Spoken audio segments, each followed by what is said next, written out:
ആസന്നമായ ലോക്സഭാ തെരഞ്ഞെടുപ്പിൽ ആലത്തൂർ പാർലമെൻറ്റ് മണ്ഡലത്തിൽ നിന്നും ആര് വിജയിക്കും എന്നതിനെക്കുറിച്ചിട്ട് വളരെ വലിയ രാഷ്ട്രീയ വിലയിരുത്തലുകളും സർവേകളും നടന്നുകൊണ്ടിരിക്കുകയാണ്.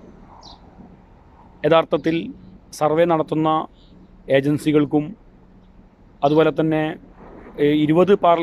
ഈ പാർലമെൻറ്റ് തെരഞ്ഞെടുപ്പിൽ മത്സരം നടക്കുന്ന ഓരോ സീറ്റുകളെയും വിജയത്തെക്കുറിച്ചും സീറ്റുകളുടെ എണ്ണത്തെക്കുറിച്ചൊക്കെ വലിയ ആകാംക്ഷ ഉണ്ടെങ്കിലും കേരളത്തിൽ വലിയ ആകാംക്ഷകളൊന്നും അങ്ങനെ നിറഞ്ഞു നിൽക്കാത്ത ഒരു മണ്ഡലമാണ് ആലത്തൂർ എന്നാണ് എനിക്ക് തോന്നുന്നത്. എന്താണ് ആലത്തൂരിലെ ചിത്രം? ആലത്തൂർ പാർലമെൻറ്റ് മണ്ഡലം എന്ന് പറയുമ്പോൾ അത് ഇടതുപക്ഷത്തിൻ്റെ ഒരു കോട്ടയായി അറിയപ്പെടുന്നതാണ്. പഴയ ഒറ്റപ്പാലം മണ്ഡലമാണ്. ഇടതുപക്ഷത്തിന് നല്ല പാർട്ടി വോട്ടുകളുള്ള, ഇടതുപക്ഷത്തിന് വ്യക്തമായ സ്വാധീനമുള്ള ഒരു മണ്ഡലമാണ് ആലത്തൂർ പാർലമെൻറ്റ് മണ്ഡലം. അങ്ങനെ ഒരു പാർലമെൻറ്റ് മണ്ഡലത്തിൽ കഴിഞ്ഞ തവണ അവിടുത്തെ സിറ്റിംഗ് എം പി 2 തവണ അവിടെ നിന്ന് വിജയിച്ചിട്ടുള്ള PK ബിജുവിനെ 1.5 ലക്ഷത്തിൽ പരം വോട്ടുകൾക്ക് പരാജയപ്പെടുത്തിയാണ് പുതുമുഖമായ ശ്രീമതി രമ്യ ഹരിദാസ് ഒരു നാടൻ പാട്ടൊക്കെ പാടി ജനങ്ങളെ കയ്യിലെടുത്ത് വലിയ ഓളം ഉണ്ടാക്കിയിട്ട് ഒരുപക്ഷെ ആലത്തൂരിൻ്റെ ചരിത്രത്തിൽ ഏറ്റവും മികച്ച ഒരു ആവേശ പോരാട്ടം നടത്തിയതിനു ശേഷം കഴിഞ്ഞ തവണ 1.5 ലക്ഷത്തിൽ പരം വോട്ടുകൾക്ക് വിജയിച്ചത്. എന്നാൽ ഇത്തവണ ചിത്രം മാറി. കാരണം തങ്ങളുടെ ഈറ്റില്ലവും പോറ്റില്ലവുമായ തങ്ങളുടെ കോട്ടയായിട്ടുള്ള ഈ ആലത്തൂർ മണ്ഡലം എങ്ങനെയും തിരിച്ചു പിടിക്കണം എന്ന് ദൃഢനിശ്ചയം നടത്തിക്കൊണ്ടാണ് ഇടതുപക്ഷം മുന്നോട്ട് പോകുന്നത്. അതിൻ്റെ ഭാഗമായിക്കൊണ്ട് തന്നെ സംസ്ഥാനത്തെ ഒരു മന്ത്രിയെ തന്നെ മത്സരത്തിന് ഇറക്കിയിരിക്കുകയാണ് ഇടതുപക്ഷം. അതും അവരുടെ ഏറ്റവും ജനകീയനായ മന്ത്രി, ആലത്തൂർ പാർലമെൻറ്റ് മണ്ഡലം ഉൾപ്പെടുന്ന ചേലക്കര നിയോജക മണ്ഡലത്തിൽ നിന്ന് വലിയ ഭൂരിപക്ഷത്തിൽ ജയിച്ചിട്ടുള്ള, വളരെ ലളിത ജീവിതം നയിക്കുന്ന ഒരു സഖാവ്, വലിയ ജനസമ്മതിയുള്ള ഒരു നേതാവ് കൂടിയാണ് ശ്രീ കെ രാധാകൃഷ്ണൻ. അദ്ദേഹം തൃശ്ശൂർ ജില്ലാ CPM സെക്രട്ടറി ആയിരുന്നു, കേന്ദ്ര കമ്മിറ്റി അംഗമാണ്. അതിനൊക്കെ ഉപരി അദ്ദേഹം ജനകീയനാണ്.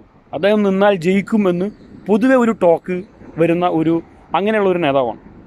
അങ്ങനെയുള്ള സംസ്ഥാനത്തെ ഒരു മന്ത്രിയെ തന്നെ ഇറക്കി ആലത്തൂർ തിരിച്ചു പിടിക്കാനുള്ള ശ്രമമാണ് CPM നടത്തുന്നത്. എന്നാൽ അതേസമയം നിലവിലെ സിറ്റിംഗ് MP ആയിട്ടുള്ള കഴിഞ്ഞ തവണ 1.5 ലക്ഷത്തിന് വിജയിച്ച രമ്യ ഹരിദാസാണ് വീണ്ടും അവിടെ ജനവിധി തീർന്നത്. കോൺഗ്രസിനെ സംബന്ധിച്ചിടത്തോളം, UDF സംബന്ധിച്ചിടത്തോളം മറ്റൊന്നും ചിന്തിക്കാനില്ല. അവർക്ക് കിട്ടാവുന്നതിൽ വെച്ച് ഏറ്റവും മികച്ച സ്ഥാനാർത്ഥിയും നിലവിലെ സിറ്റിംഗ് MP.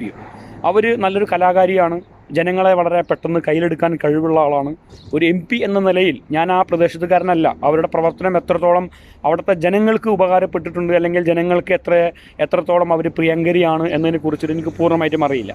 പക്ഷെ ഒരു സിറ്റിംഗ് MP എന്ന രീതിയിൽ 5 കൊല്ലം മാത്രം വർക്ക് ചെയ്ത എന്ന നിലയിൽ വലിയ ഒരു ആൻറ്റി ഇൻകംബൻസി അവർക്കെതിരെ അവിടെ നിലനിൽക്കുന്നില്ല എന്നാണ് നമുക്ക് പൊതുവെ തോന്നിയിട്ടുള്ളത്. എന്നാൽ ആ മണ്ഡലം ഇടതുപക്ഷത്തിന് വലിയ സ്വീകാര്യതയുള്ള മണ്ഡലമാണ്.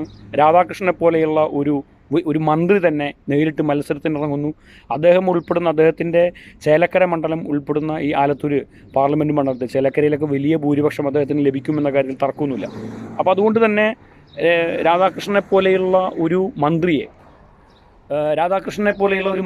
ഇറക്കി CPM പോരാട്ടം കടുപ്പിക്കുമ്പോൾ നിലവിലെ സിറ്റിംഗ് MP ആയിട്ടുള്ള രമ്യ ഹരിദാസിന് ആലത്തൂരിൽ വിജയിച്ച് കയറാൻ കഴിയുമോ എന്നുള്ളത് തന്നെയാണ് നാം രാഷ്ട്രീയ നിരീക്ഷകർ ഉറ്റുനോക്കുന്നത്. അവർക്ക് ഈ പറഞ്ഞ പോലെ വനിതാ വോട്ടർമാരുടെ ഒരു സ്വീകാര്യത വലിയ നിലയിൽ രമ്യ ഹരിദാസിനുണ്ട്. അത് എത്രത്തോളം ഈ രാധാകൃഷ്ണൻ്റെ ജനകീയതയെയും മറികടന്ന് വോട്ടായി മാറും എന്ന കാര്യത്തിൽ സംശയമുണ്ട്. ഏതായാലും ഒരു കാര്യം ഉറപ്പാണ്, CPM ആ മണ്ഡലം തിരിച്ചു പിടിക്കണം. ഒരുപക്ഷെ കേരളത്തിൽ ഇപ്പോൾ ചില സർവേകൾ വരുന്നത്, ദേശീയ ചാനലുകളൊക്കെ സർവേ നടത്തി 20-20 UDF നേടുമെന്നാണ്. അങ്ങനെ സംഭവിക്കുന്നില്ലെങ്കിൽ ചില സീറ്റുകളിലെങ്കിലും ഇടതുപക്ഷത്തിന് ജയിക്കാനുള്ള സാധ്യതയുണ്ടെങ്കിൽ ആദ്യം കേരളത്തിൽ ജയിക്കുന്ന മണ്ഡലം, CPM ജയിക്കുന്ന മണ്ഡലമായിരിക്കും ആലത്തൂർ.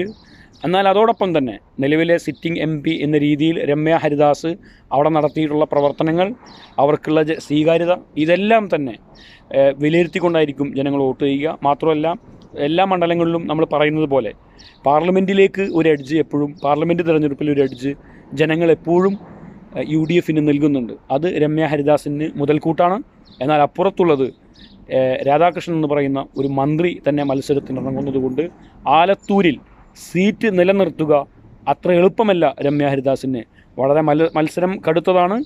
ചില ഘടകങ്ങൾ കൊണ്ട്, നേരത്തെ പറഞ്ഞ ഘടകങ്ങൾ കൊണ്ട് മന്ത്രി കൂടിയായ ശ്രീ കെ രാധാകൃഷ്ണന് അനുകൂലമായ ചില ഘടകങ്ങളെങ്കിലും അവിടെയുണ്ട് എന്ന് പറയേണ്ടി വരും.